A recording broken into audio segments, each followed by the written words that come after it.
Why is my Google Ads budget going up but the leads are dropping?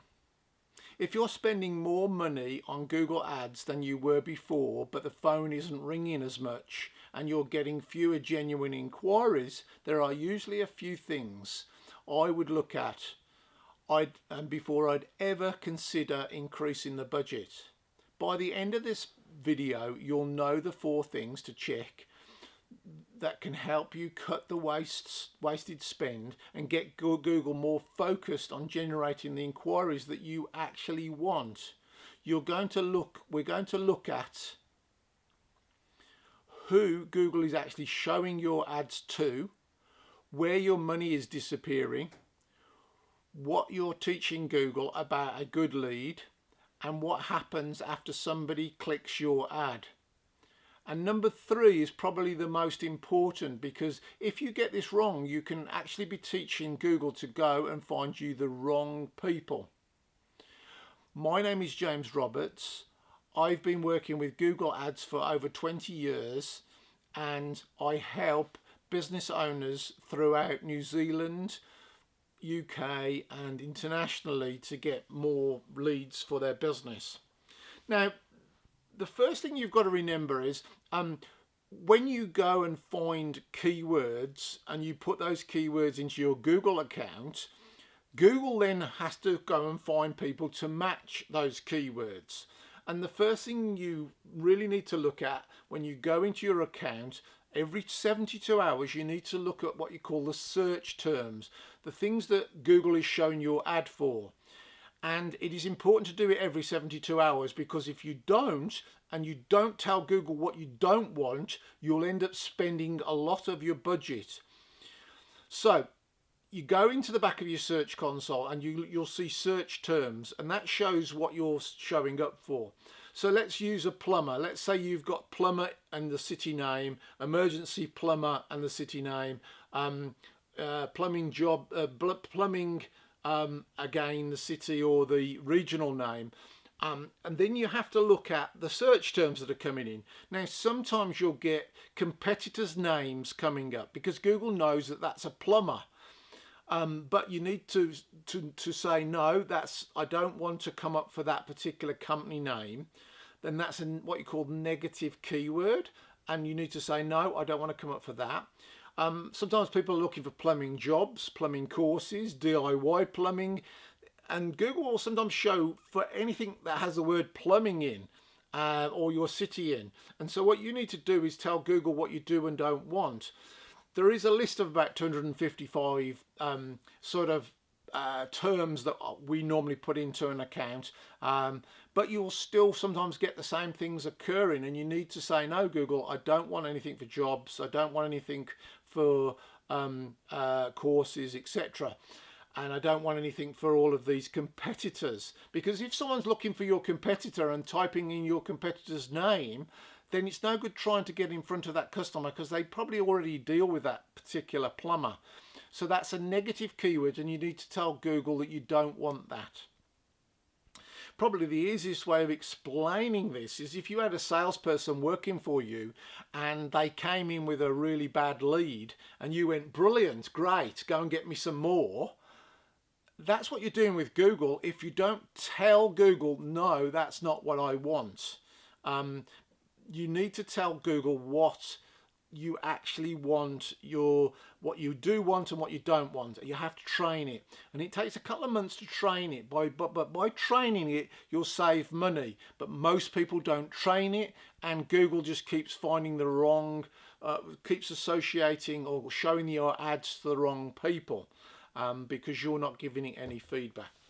Number 2 is the area. Now, I see in a lot of accounts, people basically go out and they do, I'm a radius from their particular area, 50 miles, 50 Ks, depending which country.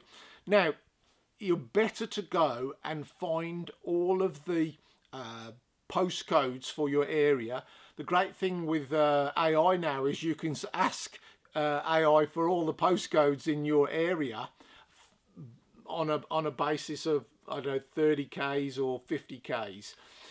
then you want to put every single postcode in individually, not just a radius. You want to say, I only want people in these postcodes. And bear with me, it takes longer, but it saves you getting those searches outside of your area, or it starts to cut down those. Whereas if you just put a radius, then you tend to get more of the wrong people. The other thing, when you're setting up your Google account initially, it'll say there's two settings. One is which says people that are present in this area, and then the other one says people who are interested in this area. You must untick people who are interested in this area, because that's what you get when you get the search terms coming up for other cities. It's because they've searched in your particular city, and Google has shown the ad and they've clicked it. And if you don't unclick that and say, I only want people who are present in these postcodes, you'll end up paying for those searches outside of your city. And then if you don't go in and say, I don't want this city, I don't want that city, Google will still show it to people outside of your area.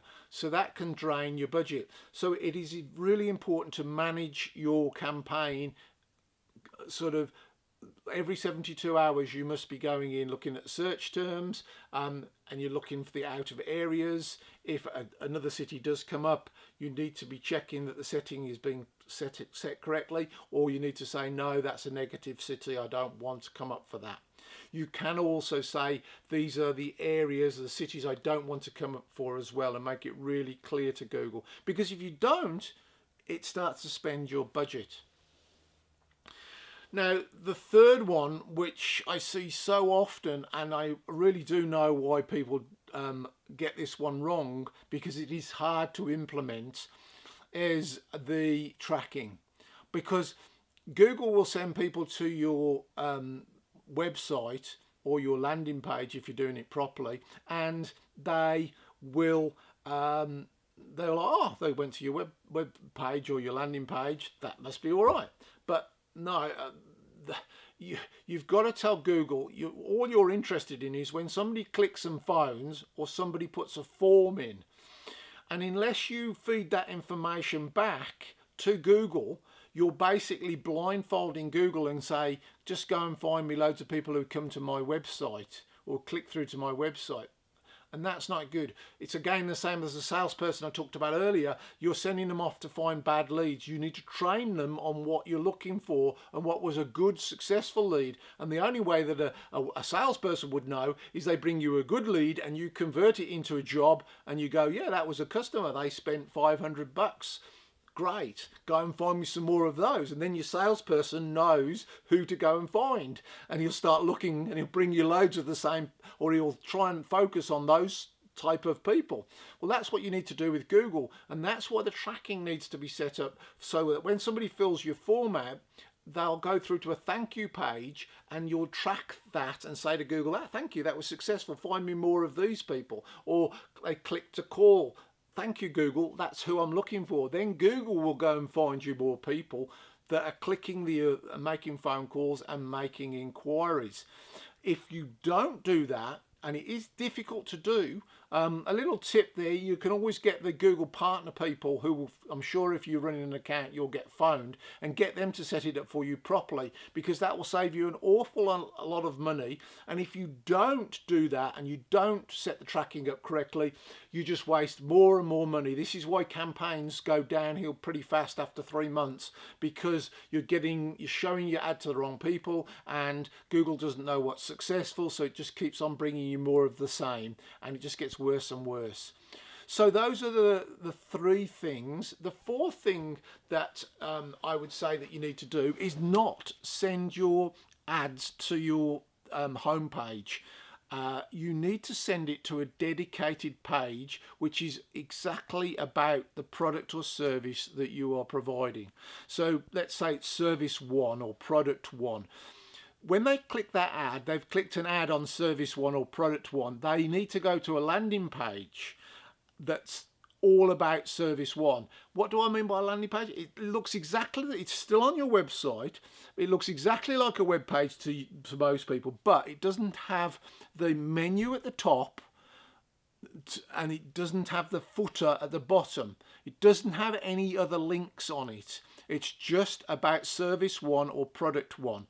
It has there are 17 things that you need to cover.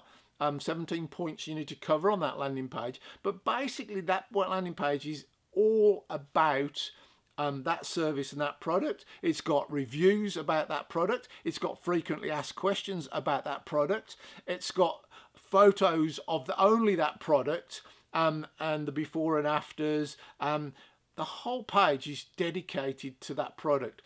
This also saves you money with Google. By doing this correctly, Google score the page that your ads lands on.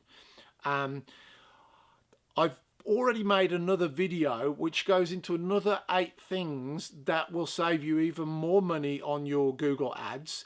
And it's important to implement these quickly, because if you don't, you end up spending more and more money. So I've put a video, it'll be either here or here. Click on that. Learn the other 8 things that you need to know and to implement to start saving money and focusing Google on the right people. And I will see you in the video shortly.